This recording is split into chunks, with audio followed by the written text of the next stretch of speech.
Assalamualaikum warahmatullahi wabarakatuh. Hari ini saya akan memberikan kuliah pengantar ya, lebih tepatnya pengantar mata kuliah praktek mediasi yang ini sudah masuk di pertemuan ketiga, di mana pertemuan pertama sudah saya berikan PowerPoint tentang materi pengantar mediasi. Sebetulnya dua kuliah ini idealnya adalah materi dan penyampaian, cuman karena satu dan lain hal saya akhirnya manage ya, berubah manajemen. Di pertemuan kedua saya berikan materinya, dan pertemuan ini adalah saya menyampaikan apa sih yang ada di dalam materi saya. Lanskap mata kuliah praktek mediasi adalah pada dasarnya mengambil salah satu dari banyak bentuk di dalam mekanisme ADR ya, Alternate Dispute Resolution. Mediasi adalah salah satunya. Kenapa kemudian kita ambil mediasi? Karena mediasi ini bisa istilahnya itu bisa masuk ke dalam mitra yang akan kita jadikan kerjasama di program Merdeka Belajar Kampus Merdeka, yaitu di pengadilan negeri dan pengadilan agama. Karena bagaimanapun juga setiap tahapan sengketa di pengadilan negeri dan pengadilan agama membutuhkan satu sesi wajib, yaitu mediasi wajib. Karena itu saya mendorong memang mata kuliah ini menjadi mata kuliah salah satu mata kuliah MBKM. Kalau kita bicara mediasi, berarti kan sebelumnya kita bicara dulu tentang konflik. Apa sih itu konflik? Ada dua terminologi ya di dalam konflik itu. Yang pertama adalah konflik dan juga sengketa. Apa sih yang maksud dengan konflik? Kalau konflik itu jauh lebih bersifat laten. Laten itu artinya mendalam. Kemudian kalau kita dengar ya, sering dengar ada bahaya laten komunis ya. Laten itu artinya sesuatu yang sangat deep, dalam dan mengakar. Itu dimaksud dengan laten. Kemudian belum teridentifikasi, bisa saja dengan sesuatu yang absurd. Absurd itu artinya belum jelas bentuknya. Sama saja seperti konflik kita dengan bukan konflik ya. Kalau ada sih yang mengatakan itu konflik nelayan dengan Ratu Pantai Selatan misalnya, itu bagaimana kita mendefinisikan Ratu Pantai Selatan dalam mitologi? Itu adanya dalam mitologi. Kemudian banyak ditemukan dalam bidang keilmuan sosio-humaniora. Konflik itu adalah terminologi yang dalam keseharian keilmuan sosio-humaniora memang sering muncul konflik antar golongan, antar suku, antar relasi kemanusiaan. Di situ memang berada. Kemudian apa sih yang dimaksud dengan sengketa? Ada terminologi kedua namanya sengketa. Sengketa itu bersifat lebih spesifik atau konkret. Kalau konflik itu masih bersifat abstrak dan umum. Ada dua kelompok saling tidak menyapa gitu kan. Itu sudah konflik. Atau misalnya sama-sama saling mendiamkan, itu konflik. Tapi kalau sudah sengketa, sudah deklarasi terhadap suatu ketidaksukaan atau ketidaksenangan. Menyatakan sikap, saya nggak suka, I don't like misalnya, itu baru muncul sengketa. Kemudian sudah teridentifikasi dan ada wujud konkretnya. Kemudian domain keilmuan dan praktek hukum. Maksudnya begini, hubungan kita dengan Malaysia itu kan naik turun ya, pasang surut. Sebagaimana juga hubungan kita dengan misalnya Australia juga berkali-kali kita mesra, berkali-kali juga kita saling serang misalnya. Tapi yang pernah kemudian dan bersengketa adalah pernah Pulau Sipadana Ligitan, itu juga Malaysia ya. Pernah hubungan dingin, hubungan hangat, lalu kemudian kita memiliki konflik dan juga memiliki sengketa dengan Malaysia. Mungkin juga dengan dulu pernah ada sengketa tembakau dengan Amerika misalnya, kita di forum exit. Atau mungkin ada beberapa negara yang terikat dalam WTO yang kita pernah bersengketa, walaupun hubungan kenegaraannya itu baik-baik saja. Kita dengan Brazil misalnya, kita memban produk kopi, produk kakao, atau produk sapi kalau nggak salah, sapi impor, saya agak lupa, sapi kalau nggak salah. kita dengan Brazil misalnya. Ya hubungan negaranya baik-baik saja, tetapi ada sengketa di situ. Jadi konflik memang jauh lebih laten, lebih absurd dan lebih abstrak. Tapi kalau sengketa bisa jadi memang hubungan negaranya baik-baik saja. Tapi kemudian untuk menentukan siapa yang berhak, mereka kemudian mengadakan sengketa. Kemudian apa sih yang maksud dengan apa korelasi ya, bukan dimaksud. Apa korelasi dengan konflik dan violence atau kekerasan? Konflik sendiri tidak identik dengan kekerasan. Seperti yang tadi saya sampaikan, orang diem-dieman bisa jadi memang ada konflik. Apakah ada kekerasan? Belum tentu. Nggak nyapa sama tangga, nggak nyapa, aku nggak suka sama bapak itu karena dia orangnya sotoy misalnya. Ya, dia tidak ada kekerasan, tapi sudah ada konflik di antara mereka. Kemudian muncul istilah konflik prevention atau avoid more loss. Maksudnya begini, dalam mekanisme hubungan dengan pihak ketiga atau antar golongan atau antar person atau antar subjek hukum, konflik itu kadang-kadang memang ada potensial, tetapi kita tidak perlu kemudian melihat itu sebagai sesuatu yang ancaman atau threat ya. Kita olah, makanya muncul kemudian sub keilmuan namanya manajemen konflik. Konflik pasti ada dalam kehidupan, tapi how to manage ya. Konflik itu kita manage. Bahkan di dalam suatu institusi antara rekan kerja dengan rekan kerja yang lain itu pasti ada konflik. Kalau kalian sendiri di dalam kelas pasti ada konflik, geng ini sama geng itu. Maka fungsi ketua kelas adalah memberikan memanajemen konflik supaya konflik itu bersifat produktif sehingga tidak bersifat kontraproduktif. Kemudian nilai positifnya adalah mendorong ke arah perubahan. Saya ambil contoh di dalam slide ini adalah proses reformasi 98. Kalau tidak ada konflik saat itu, maka kita nggak akan seperti sekarang ini. Nggak ada kebebasan berpendapat, tidak ada profesi lawyer misalnya. Kebebasan berpendapat tidak ada, orang berpendapat ditodong senjata misalnya. Itu mulanya dari konflik.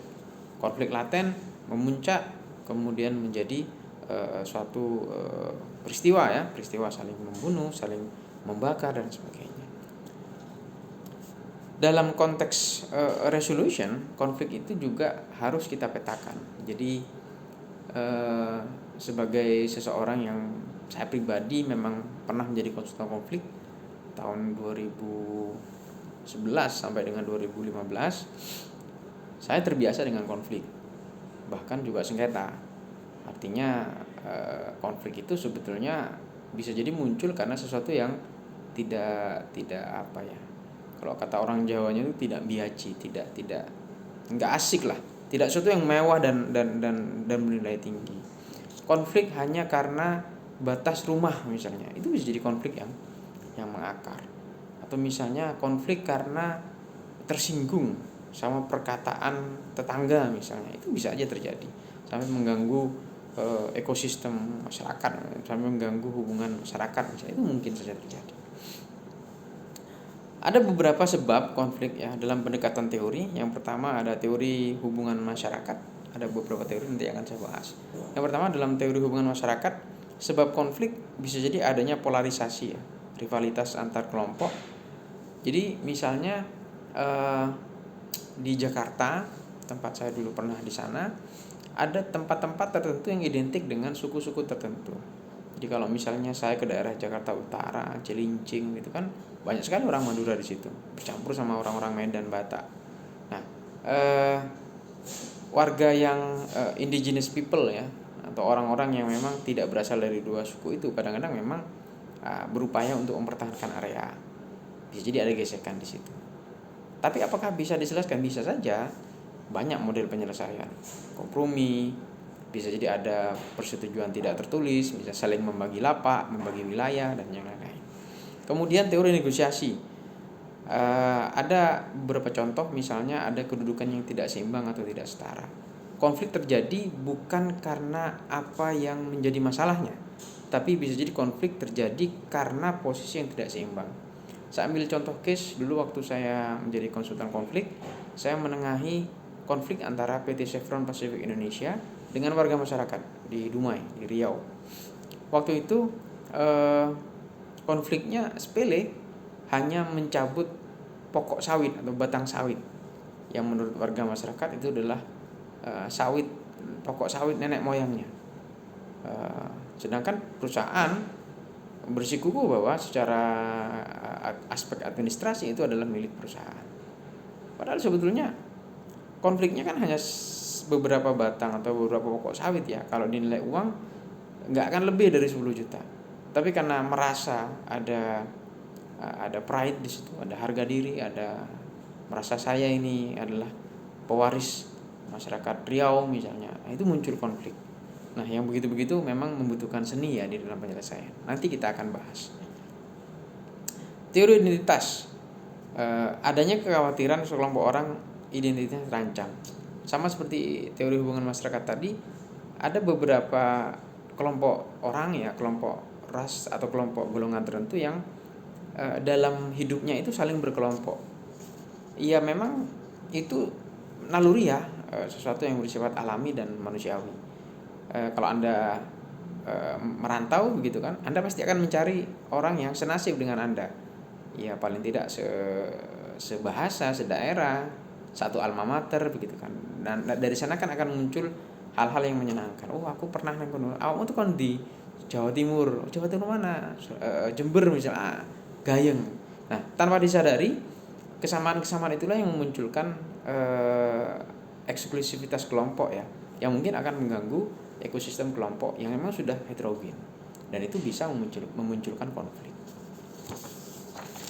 Kemudian teori yang selanjutnya adalah teori kesalahpahaman antar budaya, ketidakcocokan dalam pola komunikasi. Nah, ini sering sekali saya alami ya. Kebetulan saya pribadi memang bersuku Madura, jadi tidak asing dengan suara keras. Tapi kalau ada beberapa orang yang risih, oh orang ini kok kayaknya kasar banget gitu loh. Padahal ya kita biasa aja. Nah, ini yang kemudian terjadi di beberapa sekelompok orang yang berada dalam suatu habitat yang heterogen. Saya pribadi tidak merasa bermasalah berkawan dengan orang-orang Batak yang suaranya keras dan ngeyelnya nomor 1 gitu loh. Cuman ada beberapa orang yang udah malas duluan. Malas lah Batak dia. Bukan rasis ya, artinya ada karakter-karakter tertentu yang memang secara inheren itu ada di dalam pribadi-pribadi seseorang. Saya tidak pernah merasa tidak senang berkawan dengan teman-teman Batak. Bahkan sangat suka, karena mereka orangnya apa adanya, belak-belakan, jujur dan sportif. Suka bilang suka, tidak suka bilang tidak suka. Maka stereotip itulah yang kemudian bisa memunculkan konflik kalau tidak kita pahami secara baik. Begitu juga dengan beberapa ras suku yang lain di Indonesia. Saya ambil contoh misalnya, saya pernah menangani konflik di daerah Sulawesi. Saya sesaat setelah saya landing, saya diberitahu oleh masyarakat di sana, oleh pemandu kita, Pak, jangan menolak apapun yang dihidangkan oleh tuan rumah, karena itu bentuk dari respect. Nah, ini beda sama orang Jawa. Orang Jawa itu kan monggo Pak, kalau nggak 3 kali nggak akan makan. Tapi kalau di beberapa daerah monggo menyilakan, mari Pak silakan. Itu harus sudah dimakan gitu. Menunjukkan sama seperti pepatah mengatakan lain lubuk lain ikannya. Betul memang. Saya mengalami betul hal yang seperti itu. Jadi tidak bisa kita mengatakan adat istiadat di satu wilayah itu juga berlaku di wilayah yang lain. Mungkin nilainya ya, value-nya yang kemudian berlaku di mana saja.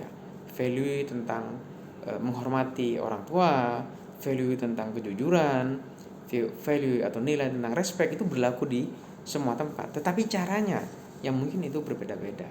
Cara saya menghormati tamu di Jawa dengan di Sulawesi itu beda banget. Dan saya yang lahir dan besar di Pulau Jawa itu juga harus respect dan menghormati caranya mereka menyambut tamu.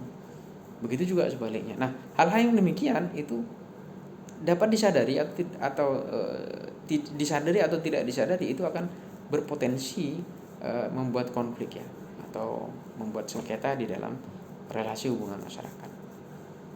Kemudian ada teori transformasi, adanya ketidaksetaraan atau ketidakadilan dalam konteks sosial, ekonomi, politik, dan lain-lain ya. Solusinya adalah peningkatan hubungan atau perubahan struktur. Misalnya bagaimana kita bisa memahami masyarakat yang ada dulu di, saya lupa namanya ya, kalau nggak salah ada etnis tertentu ya yang karena di masa Orde Baru tidak mendapatkan atau sulit mendapatkan identitas kependudukan, itu sampai turun temurun terdiskriminasi aspek kependudukannya. Di hal-hal yang demikian itu perlu sentuhan. Bisa jadi karena konfliknya karena hal-hal yang demikian. Kemudian teori kebutuhan manusia terhalangi atau karena mungkin dia rakus atau serakah. Konflik terjadi bisa jadi karena aspek itu, aspek perutnya. Sama seperti misalnya saya punya kawan berkelahi dengan juru parkir misalnya. Masalahnya apa? Rebutan lahan parkir. Sesuatu yang absurd sebetulnya. Lahan parkir itu lahan parkir ilegal. Ilegal itu maksudnya mereka parkir di ruas jalan, bukan di zona parkir. Karena kalau di zona parkir dikelola oleh Pemda, itu tidak dikelola oleh swasta. Artinya zona parkir tersebut adalah ilegal. Mereka kemudian saling berebut lapak. Apa dong namanya? Konflik yang dasarnya adalah soal sesuatu yang tidak punya dasar hukum. Tapi itu terjadi. Dan itu adalah dasar atau penyebab terjadinya adanya konflik atau sengketa. Kemudian saya akan jelaskan, kalau tadi saya bicara tentang konflik dan sengketa, maka saya akan langsung menuju sekarang tentang mediasi. Mediasi adalah salah satu dari beberapa bentuk upaya di dalam menyelesaikan masalah di dalam konteks alternative dispute resolution atau alternatif penyelesaian sengketa. Ada mediasi, ada arbitrase, ada konsiliasi, dan beberapa macam yang lainnya. Dalam kuliah ini kita hanya akan membahas tentang mediasi. Apa sih mediasi itu? Menurut Taufik Rahmadi, suatu proses penyelesaian sengketa antara dua pihak atau lebih melalui perundingan atau cara mufakat dengan bantuan pihak netral yang tidak memiliki kewenangan memutus. Ada kata kunci di situ, ada bantuan pihak netral dan tidak memiliki kewenangan memutus. Beda sama arbitrase. Arbitrase memutus dan putusannya memiliki kekuatan hukum. Atau dia paling tidak ketika dia sudah ada putusan arbitrase didaftarkan di dia dapat dieksekusi di pengadilan tertentu ya. Kalau misalnya di Badan Arbitrase Syariah Nasional, dia dapat dieksekusi di pengadilan agama. Bahkan di BANI juga demikian. Jadi mediasi ada dua kata kuncinya tadi itu, netral dan tidak memiliki kewenangan memutus. Pertanyaannya adalah siapa Pak yang memutus perkara tersebut? Yang memutus adalah mereka sendiri, para pihak yang bersengketa. Terus apa fungsi mediator? Nah, fungsinya tadi itu adalah menjadi jembatan terpenuhinya atau tercapainya kesepakatan di antara mereka. Ada beberapa unsur mediasi. Yang pertama, cara penyelesaian sengketa melalui perundingan dengan pendekatan mufakat atau konsensus ya. Meminta bantuan pihak lain yang tidak memihak ya, yaitu mediator. Kemudian mediator tidak memiliki kewenangan memutus, itu kata kuncinya. Tadi sudah saya jelaskan. Kemudian ada beberapa sifat mediator. Yang pertama adalah imparsial tidak berpihak. Kemudian tidak memiliki kepentingan terhadap sengketa, non interest, serta tidak diuntungkan terhadap final decision. Jadi dia nggak ada maksud, nggak punya keuntungan jika salah satu pihak kemudian memutus A atau memutus B atau ada putusan di antara mereka, itu nggak ada ngaruhnya sama mediator. Kemudian secara prosedural, mediator tugasnya atau bantuannya adalah memimpin, memandu, dan merancang sesi pertemuan. Ini penting ya, merancang sesi pertemuan, karena kalau kita bicara mediasi berarti kita tidak bicara bertemu selesai gitu, tidak bisa seperti itu. Bertemu musyawarah selesai, nggak bisa semudah itu Ferguson, nggak bisa. Mediasi orang yang sudah berkonflik laten pula mau diselesaikan susah. Dia harus memiliki dia harus memiliki kemampuan dan memiliki kapabilitas mediatornya, termasuk juga kemampuan apa ya, kalau saya membahasakan the art of mediator ya. Mediator adalah juga suatu rasa atau suatu hasil karya seni ya di dalam memanage atau menghasilkan solusi dari konflik yang terjadi. Ada beberapa bantuan mediator. Yang pertama, memberikan saran kepada para pihak, kemudian secara aktif jika para pihak tidak mampu membangun mediasi secara konstruktif, sedangkan pasif jika para pihak mampu membangun membangun mediasi secara konstruktif. Maksudnya begini, kan ada nih beberapa pihak dalam mediasi kadang-kadang itu, mohon maaf, sakarepe dhewe. Namanya mediasi itu adalah win and win solution. Both of win and lose itu ada di dalam diri para pihak. Nggak bisa dong. Misalnya si A minta 10, si B minta 1. Terus si A tetap kekeh di 10, si B udah naik ke angka 5, terus si A tetap di angka 10. Itu bukan mediasi namanya. Itu peperangan. Falsafahnya adalah, atau filosofinya adalah menang dan kalah. The winner take all. Menang dapat 10, yang kalah dapat 0. Tapi tidak begitu dengan mediasi. Filosofinya adalah menang bersama dan kalah bersama. Oleh karena itu bisa jadi mungkin A-nya dapat 5, B-nya dapat 5, atau A-nya enggak apa-apa deh, aku dapat 4. Yang penting 4 ini dekat sama aksesku. B enggak apa-apa deh dapat 6 misalnya. Nah, hal-hal yang demikian menuju kepada 4 dan 6, 5 dan 5 itulah sebagai bagian dari tugas dari mediator. Kemudian ada beberapa fungsi mediator. Yang pertama adalah sebagai katalisator, mendorong lahirnya suasana yang kondusif bagi dialog. Nah, ini dalam bahasa saya itu, mediator itu juga harusnya adalah orang yang tahan banting ya terhadap provokasi. Karena bisa jadi dalam mediasi ada pihak-pihak yang selalu memberi provokasi, ngegas terus. Jadi mediator tidak boleh terpancing dengan suasana-suasana seperti itu. Jadi dia harus menciptakan suasana yang kondusif. Dia misalnya kata-katanya, kalimatnya itu tidak boleh memotong, mendengarkan selesai gitu kan. Pilihan kata-katanya juga tidak yang provokatif, yang baik, yang bijak, yang membuat para pihak itu tenang dan senang dengan sikap mediator. Belum apa-apa mediator sudah dimusuhin sama para pihak. Kapan mau ada hasil kalau mediator kemudian menjadi pihak lawan nomor 3 atau pihak lawan baru di dalam sengketa tersebut. Kemudian sebagai pendidik itu artinya memahami kehendak, aspirasi, prosedur kerja, keterlibatan politis dan kendala usaha dari para pihak. Namanya pendidik itu kan selalu mendorong anak didiknya yang terbaik. Mana ada pendidik yang ingin agar dirinya sendiri yang baik, kan tidak. Jadi dia mendorong seperti itu. Kemudian penerjemah. Nah, penerjemah itu artinya nggak literally penerjemahkan bahasa ya. Menerjemahkan itu bisa jadi menerjemahkan keinginan, karena bisa jadi para pihak keinginannya A, tetapi yang muncul atau yang tersurat di dalam kata-kata itu bukan A aksen, A double aksen misalnya. Nah, mediator inilah yang kemudian bisa memiliki kewenangan atau kemampuan untuk bisa menerjemahkan hal-hal seperti itu. Selanjutnya adalah sebagai narasumber. Narasumber artinya adalah mendayagunakan atau melibatkan informasi yang dimiliki.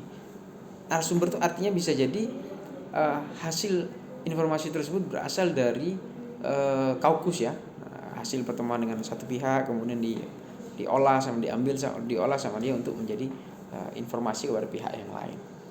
Kemudian yang kelima, penyandang berita jelek. Ini maksudnya adalah menjadi tong sampah dari sikap emosional para pihak. Ya iyalah. Namanya konflik nggak ada yang ya sudah Pak saya ngalah gitu, nggak ada.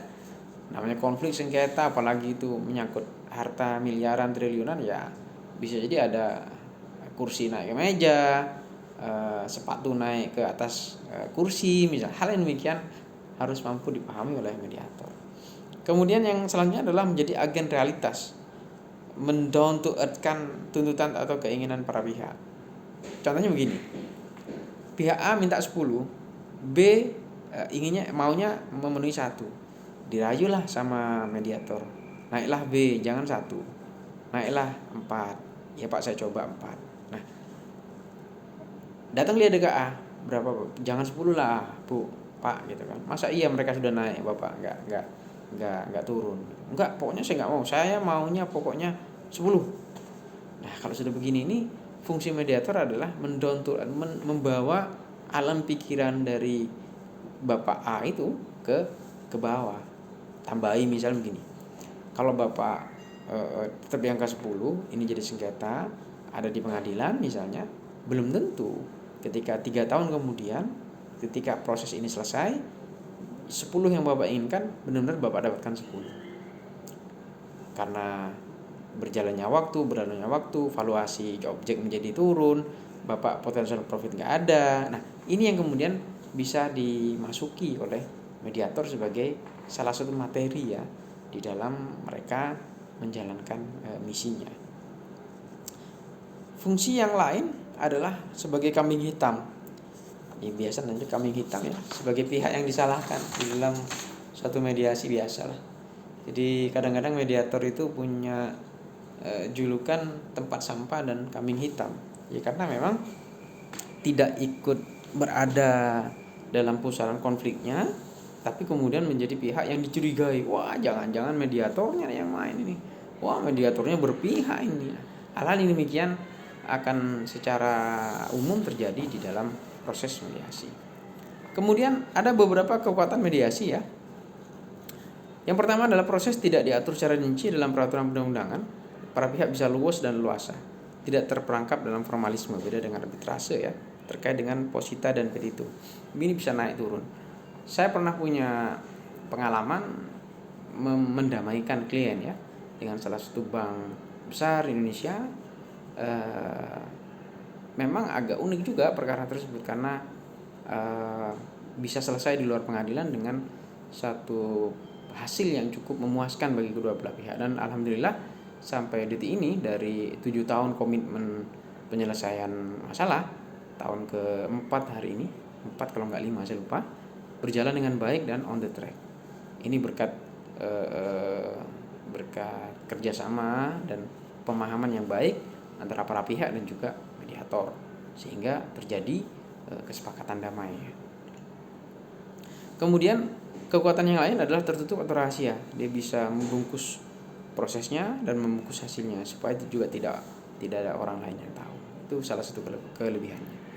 Kemudian prinsipal dapat langsung berperan, tidak mesti diwakili advokat. Bahkan di dalam sesi mediasi wajib di pengadilan, prinsipal itu harus hadir. Kalau tidak hadir ada sanksinya. Jadi kami advokat gitu kan, kalau sesi mediasi wajib di pengadilan, kami sampaikan kepada prinsipal, Pak, Ibu harus hadir paling tidak sekali atau 2 kali di dalam sesi mediasi untuk menunjukkan niat baik, etikat baik Bapak Ibu untuk melakukan mediasi. Enggak Pak, saya nggak mau mediasi, saya udah nggak mau, saya enak sama orang itu. Kita pahamkan juga Pak, Bu, kalau Bapak atau Ibu Bapak tidak hadir dalam sesi mediasi, maka ada sanksinya. Itu juga harus kita jelaskan, dan kita jelaskan juga kepada mediator ya di dalam pengadilan bahwa ada hal yang tidak bisa membuat prinsipal kita hadir misalnya, dan hal itu secara terbuka ada hukumannya, ada sanksinya, dan itu harus terbuka baik kepada klien atau kepada para pihak yang lain supaya tidak ada masalah. Kemudian membahas berbagai aspek non hukum, aspek hukumnya juga bisa dibahas kalau di mediasi. Bersifat win and win solution seperti yang tadi saya sampaikan, bukan lose or lose atau win or lose. Jadi semuanya menang, semuanya kalah. Jadi tidak ada yang menang semuanya, tidak ada yang kalah semuanya. Kemudian relatif murah dan tidak makan waktu. Ya daripada harus banding, kasasi, wah pusing juga.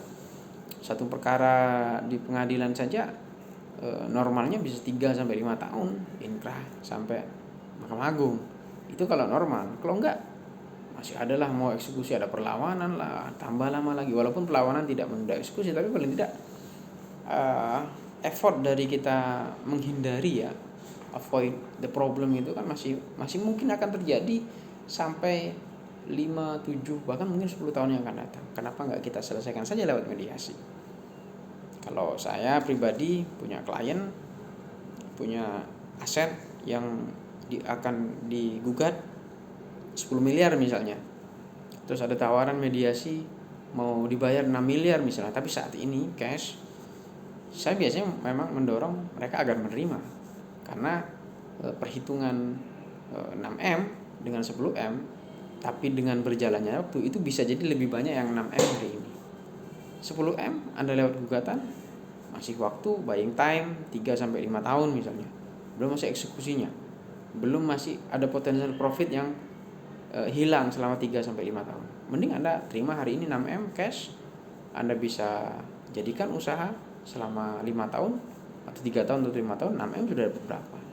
Jadi yang demikian ini merupakan skill yang harus dimiliki dan dipahami oleh mediator. Selain ada kelebihan juga ada beberapa kelemahan ya. Yang pertama adalah efektif jika para pihak memiliki kemauan dan keinginan menyelesaikan. Problemnya yang seperti tadi saya katakan, ada para pihak yang bahasa Jawanya itu karepe dhewe. Enggak mau enggak. Pokoknya 10, Pak. Enggak mau yang enggak, aduh repot kalau sudah begini. Ini memang membutuhkan keahlian mediator untuk bisa memberikan arahan, memberikan pemahaman kepada mereka, memberikan penjelasan-penjelasan yang logis kepada mereka. Ya wajar lah, prinsipal itu kan bukan orang hukum, sehari-hari tidak pernah bicara hukum, bahkan dia nggak tahu proses pengadilan itu seperti apa, nggak tahu. Mungkin dia pikir menang di pengadilan, hartanya bisa jalan sendiri gitu, tanahnya bisa jalan sendiri ke dia, sertifikatnya bisa jalan sendiri ke dia. Nggak begitu juga caranya. Nah, hal-hal yang demikian perlu kita sampaikan dalam sesi mediasi agar para pihak atau prinsipal bisa memahami secara utuh proses mediasi itu. Kemudian efektif jika pihak beretikat baik, jika tidak maka itu hanya akan buying time. Kemudian beberapa kasus tidak dapat dimediasi. Contohnya adalah Pegunungan Kendeng Batu Kars ya di Pati, kalau nggak salah Demak atau Pati. Inginnya agar masyarakat tuh inginnya gunung kapur tidak ditambang, atau sama kayak yang di Paseban kalau nggak salah, Paseban atau Puger saya lupa, tempatnya semen semen investasi dari Cina itu kan masyarakat inginnya agar air irigasi kembali lagi, sedangkan pendirian pabrik itu disinyalir ya diduga mempengaruhi sistem air. Itu susah, maka salah satunya harus ngalah. Apakah pabriknya yang ngalah atau kepentingan masyarakatnya yang ngalah? Nah, di sini kemudian peran dari mediator atau peran dari pemerintah kabupaten yang jadi penting untuk memediasi kepentingan kedua belah pihak itu. Kemudian tidak relevan jika terkait sengketa hak, lebih tepat untuk kepentingannya. Kalau misalnya begini nih, Anda punya rumah, punya tanah yang memang warisan dari ayah Anda gitu kan. Saya tiba-tiba nggak ada angin, nggak ada hujan, mengklaim bahwa tanah tersebut milik saya. Ini kan soal sengketa hak, siapa yang berhak? Ini kalau yang seperti ini memang tidak relevan untuk istilahnya untuk dimediasi. Lebih baik memang gugatan, karena untuk menyatakan siapa yang berhak. Tapi kalau terkait dengan berapa banyak kepentingan yang bisa kita ambil, nah itu bisa kita mediasi. Berapa persen sih yang dimiliki oleh Pak Sur, berapa persen dimiliki oleh Pak A misalnya. Nah itu bisa dimediasi. Kemudian menurut Perma yang menjadi bahan kuliah kita hari ini adalah mediasi wajib di pengadilan sebagaimana diatur di Perma nomor 1 tahun 2016. Jadi dasar kita melakukan ini adalah, atau dasar dari kita kuliah ini adalah Perma 1 2016 tentang mediasi wajib di pengadilan. Itu adalah backbone kita di dalam menjalankan kuliah ini. Tentu ada varian-varian kasus yang nanti yang akan saya sampaikan kepada kalian, atau simulasi-simulasi situasi atau simulasi keadaan yang akan saya tawarkan kepada kalian untuk kalian bisa analisis dan membangun sesi mediasi bagi kalian ya, atau bertindak seperti mediator di dalam menyelesaikan konflik. Nanti akan saya bikin kalian masuk ke dalam sesi mediasi walaupun tidak di ruang mediasi ya. Saya akan berikan contoh-contoh konflik ya, dan saya mencoba untuk mencoba kalian menjadi mediator ya. Jadi saya tidak akan kasih kata kuncinya, saya hanya kasih konfliknya, saya akan hanya kasih clue-clue dari konflik tersebut, lalu kalian bertindaklah menjadi mediator. Apa sih yang kemudian bisa kalian lakukan jika kalian menjadi mediator? Seperti itu ya. Kemudian ada beberapa ragam mediasi. Ini tidak terlalu penting ya di dalam kuliah kita, karena materi ini sebetulnya adalah materi praktek APP. Praktek APP adalah mata kuliah yang eksis dulunya ya, yang kemudian kita bagi kita turunkan lagi menjadi 2 mata kuliah, yaitu kuliah praktek mediasi di PPKM, dan satu lagi APS atau ADR ya. Itu ada di mata kuliah kekhususan. Nanti kalau kalian belajar di sana, kalian akan bicara tentang ragam-ragam sengketa dan mediasi. Dewan pers, lingkungan, sengketa HAM, hubungan industrial, kemudian sengketa penyiaran dan macam-macam, sehingga kalian, harapan saya, bisa belajar lebih lanjut di situ. Untuk sementara kita hanya bicara tentang mediasi saja di pengadilan ya, mediasi wajib di pengadilan. Kemudian saya akan sebut atau saya akan berikan beberapa pandangan atau pendapat dari beberapa ahli ya, doktrin. Menurut Christopher Moore terdapat 12 tahapan mediasi. Yang pertama memulai hubungan dengan pihak yang bersengketa, memilih strategi, mengumpulkan dan menganalisis informasi latar belakang, dan seterusnya. Seperti yang sudah Anda baca di dalam slide. Silakan baca sendiri. Kemudian di dalam slide tersebut juga ada beberapa atau ada penjelasan-penjelasan mengenai yang dimaksud oleh Christopher Moore. Apa sih yang maksud dengan memulai hubungan dengan pihak yang bersengketa? Itu saya jelaskan tentang tata caranya atau tahapan-tahapannya. Misalnya memulai hubungan dengan pihak yang bersengketa, tak ada tawaran, ada pengajuan, ada tawaran oleh mediator, ada pengajuan oleh pihak mediator tentang pihak tidak berkepentingan maupun pihak yang berkepentingan. Ini artinya sebelum kita memediasi sengketa, maka kita perlu tahu dulu anatomi sengketanya.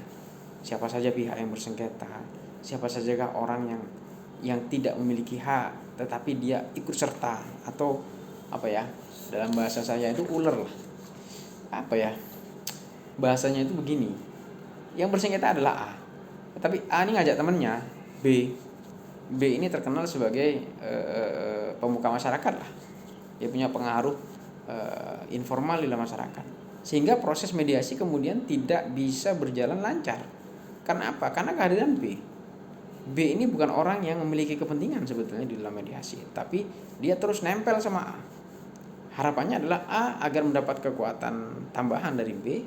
B walaupun tidak punya kepentingan, dia diseret di dalam konflik tersebut agar dia mampu bermain ya dalam konflik tersebut. Hal ini sering terjadi, dan itu memang kalau saya di pengadilan gitu kan, kalau ada mediasi wajib, maka yang pertama saya lakukan adalah meminta kepada mediator untuk mengabsen ya, dan juga mediator absen biasanya, melakukan absensi siapa-siapa saja yang berhak hadir di dalam mediasi tersebut. Prinsipal A angkat tangan, prinsipal B angkat tangan, kuasa dari prinsipal A siapa. Jika memang tidak ada di dalam dokumen atau tidak memiliki kepentingan baik langsung maupun tidak langsung, maka mediator biasanya akan meminta yang bersangkutan untuk menunggu di luar. Ini penting karena bisa jadi kepentingan di dalam konflik itu bukan lagi murni kepentingan orang yang memiliki konflik. Contohnya misalnya si A berkonflik dengan perusahaan X. Permintaan A sebenarnya sederhana, dia hanya ingin agar tanah yang dicaplok itu diganti. Case close gitu. Sesederhana itu. Yang kalau dirupiahkan mungkin hanya sekitar 50 juta. Menjadi runyam, menjadi ribet ketika ada pihak ketiga yang kemudian tidak terima. Wah, ini kok cuman bapak aneh yang diganti, kita padahal kena efeknya tidak langsung, padahal bukan langsung. Yang kita minta yang sama juga dong. Nah, hal-hal yang begini kemudian membutuhkan keterampilan dari mediator untuk memisahkan kepentingan yang langsung atau kepentingan yang ikutan, kepentingan yang bersifat tidak orisinil ya. Kemudian juga ada memilih strategi mediasi, ada memilih pendekatan formal, tertutup, terbuka. Kemudian mediator mengadakan pertemuan dengan pihak secara terpisah. Ini namanya kaukus tadi yang saya sebutkan. Mediator berhak untuk mengadakan kaukus. Kaukus itu adalah meminta pertemuan secara private dengan para pihak. Contoh, sengketa antara A dan B dikumpulkan, maka mediator berhak untuk hanya bertemu B saja. A diminta untuk keluar. Demikian juga sebaliknya, mediator bertemu dengan A, B diminta di luar. Fungsinya apa? Tujuannya apa? Untuk menggali keinginan langsung, keinginan terpendam dari para pihak tanpa kehadiran pihak yang lain. Karena kadang-kadang bisa jadi ketika saling berhadap-hadapan, para pihak itu saling muncul gengsi sama harga dirinya. Kadang-kadang memang nggak mau ngalah, bukan karena salah atau bukan karena benar, tapi emang gengsinya. Pokoknya nggak mau kalah sama orang ini. Gimana caranya supaya aku menang berdebat di dalam forum? Itu seringkali terjadi. Mediator sudah pos itu ya, sudah lepas dari itu. Yang ada di dalam benak mediator adalah bertemunya kepentingan, bertemunya keinginan, bukan soal eksistensialisasi diri. Kemudian mengumpulkan dan menganalisis informasi latar belakang. Nah ini penting ini. Riset mediator untuk bisa mengetahui, oh orang ini dari mana latar belakangnya. Kemudian apa latar belakangnya. Apa sih yang kemudian menjadi track record dia sebelumnya. Dia karakternya ngeyel atau enggak. Nah ini penting. Pengetahuan-pengetahuan ini yang kemudian bisa digali oleh mediator ya.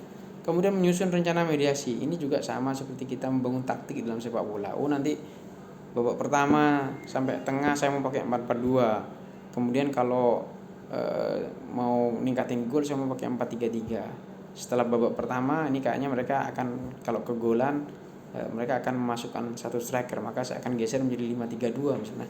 Rencana-rencana itu harus mutlak dimiliki oleh mediator ya. Kemudian membangun kepercayaan dan kerjasama di antara para pihak. Nah ini juga seni juga ya, seni di dalam mediasi. Kadang-kadang memang ada mediator yang kaku banget datang gitu kan. Mohon maaf, beberapa mediator yang berasal dari hakim itu kadang-kadang memang masih kebawa hakimnya. Jadi masih kebawa profesi hakimnya, karena bisa jadi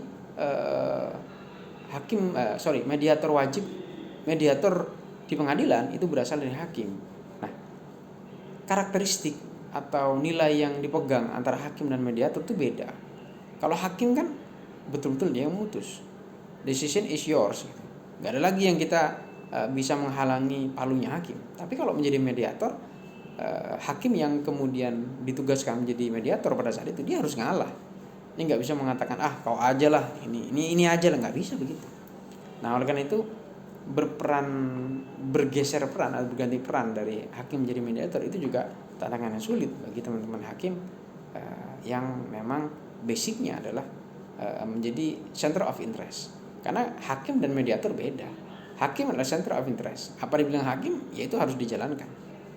Ngeyel kita apapun, benar kita apapun, kalau hakim mengatakan tidak, ya tidak.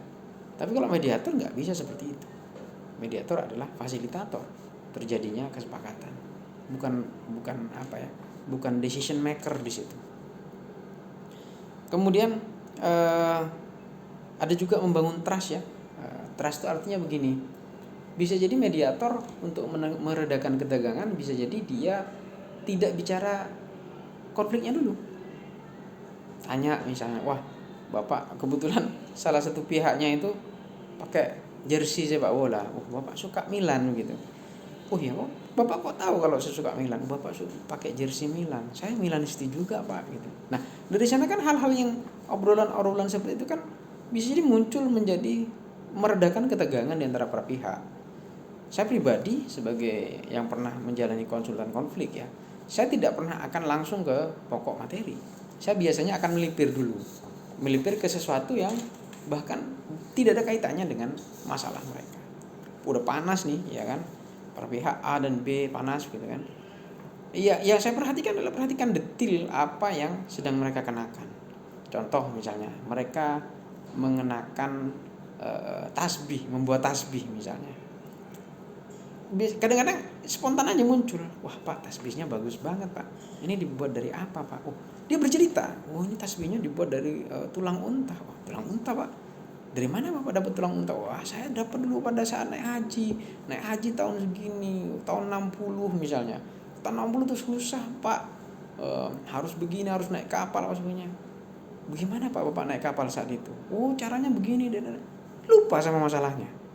Setelah ngobrol lama, kaukus misalnya, lalu saya tembak, pak ini kok kayaknya sepertinya masalah ini bisa selesai dengan bapak arif dan bijaksana. Kayaknya arif dan bijaksana bapaknya sudah punya karena sudah pernah ke Mekah misalnya. Tersentuh hati nuraninya, bisa jadi konflik itu bisa selesai. Nah, ini yang saya maksud dengan mediasi itu setengahnya adalah art, seni ya, di dalam kita melakukan mempertemukan kepentingan-kepentingan. Kalau datang kita hanya mengatakan ayo silakan A apa kepentingannya, B apa kepentingannya, aku yakin saya tidak akan pernah tercapai itu. Tapi kalau kita perhatikan detail, membangun trust, membangun kepercayaan, membangun skema, membangun peta rundown gitu kan, membangun roadmap mediasi, insya Allah mungkin akan ada mediasi, terjadilah perdamaian gitu. Hal-hal yang demikian kadang-kadang memang membutuhkan ketelitian. Saya pribadi memang sangat suka untuk memperhatikan detail-detail orang karena bisa jadi kita berbeda keinginan dan berbeda kepentingan dengan orang lain. Dan ada juga orang lain yang tidak suka kita bercerita tentang diri kita. Ada. Contoh, saya datang ke tempat A. Si A ini orangnya narsis dan selfish. Maka dia tidak akan pernah mau mendengarkan cerita saya. Apapun. Tapi dia hanya mau ceritanya didengar. Menghadapi orang seperti ini bagaimana? Ya harus kita mendengarkan cerita beliau, cerita orang itu. Capek nggak? Ya capek. Ngantuk nggak? Ya ngantuk. Cuman kita sebagai mediator harus melakukan itu, karena bisa jadi itu adalah cara untuk menyelesaikan masalah. Dalam banyak hal, dalam banyak kegiatan, dalam banyak pengalaman, saya seringkali mempraktekkan cara-cara seperti ini dan insya Allah, alhamdulillah banyak berhasilnya. Karena yang dari semula tidak akrab jadi akrab. Dari akrab kemudian kita bicara tentang kepentingannya, kita bicara tentang isi hati terdalamnya. Sebetulnya saya itu Pak pinginnya cuma diganti ini mobil saya Pak, atau diganti nih lapak saya karena ketabrak sama mobil perusahaan misalnya. Saya tidak akan marah Pak, saya cuma minta 25 juta misalnya, sudah bisa beli lapak baru. Tapi saya naik darah karena mereka mentang-mentang Pak, perusahaan ini datang ke perwakilan perusahaan datang ke tempat saya, ngasih uangnya 20 juta, dilempar di tempat saya, di meja saya. Saya tersinggung Pak. Nah, yang begini-begini inilah yang kemudian yang membuat sebetulnya konflik itu sepele menjadi tidak sepele. Pernah dulu juga kami ada sengketa terkait dengan klaim terhadap tanah ya, yang itu diakibatkan batas waktu itu, batas yang nggak seberapa sebetulnya. Dan sebetulnya juga orang tuanya juga sudah mengikhlaskan tanah tersebut dijadikan jalan umum gitu. Tapi karena sikap dari ahli waris yang sebelah sana yang tidak mengenakan, muncul konflik, tutuplah jalan itu. Rame orang kan. Dia berkata, ya mentang-mentang sudah sekarang udah bermobil, udah anaknya jadi polisi tentara, mentang-mentang. Nah, hal-hal yang demikian ini kadang-kadang bisa memicu konflik, bisa memicu sengketa. Untuk bisa masuk ke dalam alam pikiran orang bersengketa ini, maka selain punya kemampuan terkait dengan norma ya, dia juga punya kemampuan psikologi untuk bisa memahami orang, mendengarkan orang, menelusuri apa sih yang menjadi inti dari permasalahan tersebut. Itu juga skill ya. Kemudian ini juga dijelaskan bagaimana caranya memulai mediasi, memperkenalkan diri, kemudian memakai kata-kata yang baik, yang tidak menyinggung sara dan sebagainya. Kemudian juga merumuskan masalah-masalah dan menyusun agenda. Mediator menawarkan mewawancarai para pihak, kemudian meminta apa sih sengketa yang terjadi di antara mereka, di list, baru kemudian mereka memulai mau yang mana dulu nih kita mau selesaikan. Oh ini dulu Pak, ini soal sengketa hak dulu Pak, kita selesaikan dulu. Kalau ini tidak ada sengketa, mana baru kita bicara tentang harta bendanya. Tapi kalau ini sudah sengketa, ya udah kita nggak usah bicarakan tentang yang lain karena ini berkaitan dengan hak, terkait dengan hak sesuatu benda. Kemudian mengungkapkan kepentingan tersembunyi dari para pihak. Kadang-kadang para pihak itu punya silent mission gitu loh, yang hanya dia sendiri dan Tuhan yang tahu. Mediator ini harus mampu mencari tahu di mana sih letak keinginan paling mendasar dari prinsipal tersebut. Bisa jadi karena dia tuh sebetulnya inginnya cuma 50 gitu kan, dia membuat atau merangkai suatu kegiatan atau suatu cerita seolah-olah dia butuh 500 gitu. Ini tantangan mediator untuk bisa memahami atau bisa mencari apa sebenarnya yang dicari oleh prinsipal tersebut. Kemudian mengembalikan pilihan-pilihan penyelesaian sengketa baik kepada people, interest, option, dan kriteria. Artinya apa? Tugas mediator itu adalah memfasilitasi. Dia tidak memiliki keputusan memutus ya. Dia tidak memiliki kewenangan memutus. Maka putusan itu dikembalikan lagi kepada para pihak. Tentu mediator juga harus bisa memberikan objektifikasi dan alasan-alasan atau penjelasan-penjelasan jika memilih skema ini hasilnya ini, skema ini hasilnya ini, dan seterusnya. Ini harus disampaikan kepada para pihak yang bersengketa. Kemudian menganalisis pilihan-pilihan penyelesaian sengketa. Apakah itu desirable atau enforceability ya, dia memiliki kemampuan untuk dieksekusi atau tidak, masuk akal atau tidak. Ini yang kadang-kadang memang muncul dalam sesi mediasi. Ada sudah oke, sudah salaman gitu, ketika mau dieksekusi nggak mungkin atau tidak logis ya. Ini juga penting untuk diperhatikan. Kemudian proses tawar menawar. Tawar menawar itu sama seperti, bukan sama ya, mirip-mirip lah dengan kita bertransaksi di pasar gitu kan. Kalau harga cocok, salaman kita beli barang. Nah, kalau dalam konflik atau dalam sengketa, tawaran-tawaran pilihan itu tidak mungkin sekali terjadi. Contoh misalnya kita mendorong, ini ada harta benda yang mau dibagi jumlahnya 10 misalnya. Kita mendorong 55 dulu, nggak mau Pak, saya 55, maunya saya 91 misalnya. Didorong lagi, jangan 91 lah Pak, kalau bisa 64 misalnya. Nggak mau, saya maunya 82 misalnya. Dicoba puter otak lagi mediator. Dua ini cari yang memiliki valuasi tinggi, nilai ekonomi tinggi. Oke deh, 2 nggak apa-apa, tapi saya minta objek yang ini dan yang ini. Kalau digabungkan jadi satu kan banyak tuh nilainya ekonomi gitu kan, atau nilai strategisnya. Misalnya punya rumah 4, punya toko 1 misalnya. Kalau punya rumah 4, toko 2 misalnya. Kalau digabungkan 6, harusnya dapat 33. Tapi bisa jadi kita memberikan formula, ya udah deh, aku dapat tokonya, kamu dapat rumahnya 4. Mungkin kan? Atau tokonya 1, rumahnya 2. Mungkin kan? Atau aku mau toko 1 sama rumah induk 1 aja, selebihnya ambil deh. Bisa jadi terjadi. Atau misalnya saya 1 toko dan 1 rumah yang paling ujung. Kenapa paling ujung? Karena dia berdekatan dengan gudang saya, sehingga kalau itu diambil maka dia bisa memperluas gudang misalnya. Nah, kemampuan itulah yang kemudian harus juga dimiliki oleh mediator di dalam menyelesaikan sengketa. Kemudian terakhir, mencapai penyelesaian formal. Ini yang paling penting, karena setelah mediasi tercapai kesepakatan, harus diselesaikan juga atau diaktakan di dalam akta perdamaian. Dan itu dalam mediasi wajib pengadilan harus dituangkan dalam putusan agar memiliki kekuatan hukum baik yang mengikat baik bagi pihak A, pihak B, para pihak atau pihak ketiga ya. Jadi kekuatan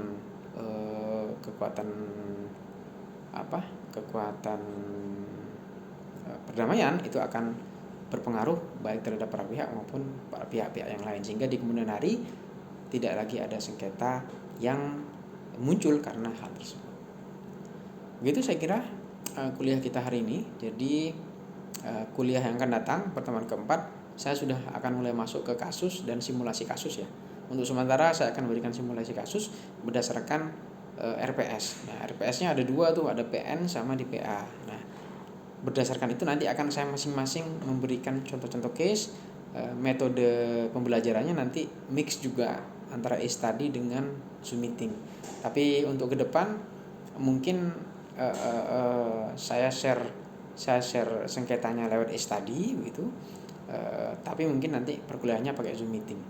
Kalau memungkinkan seluruh kelas, tapi kalau tidak nanti by kelas ya, masing kelas A, kelas B nanti akan saya buatkan room Zoom sendiri untuk kita diskusi berdasarkan kasus-kasus yang sudah saya kirimkan sebelumnya. Demikian kuliah saya. Terima kasih atas perhatian kalian semua. Billahi taufiq wal hidayah. Wassalamualaikum warahmatullahi wabarakatuh.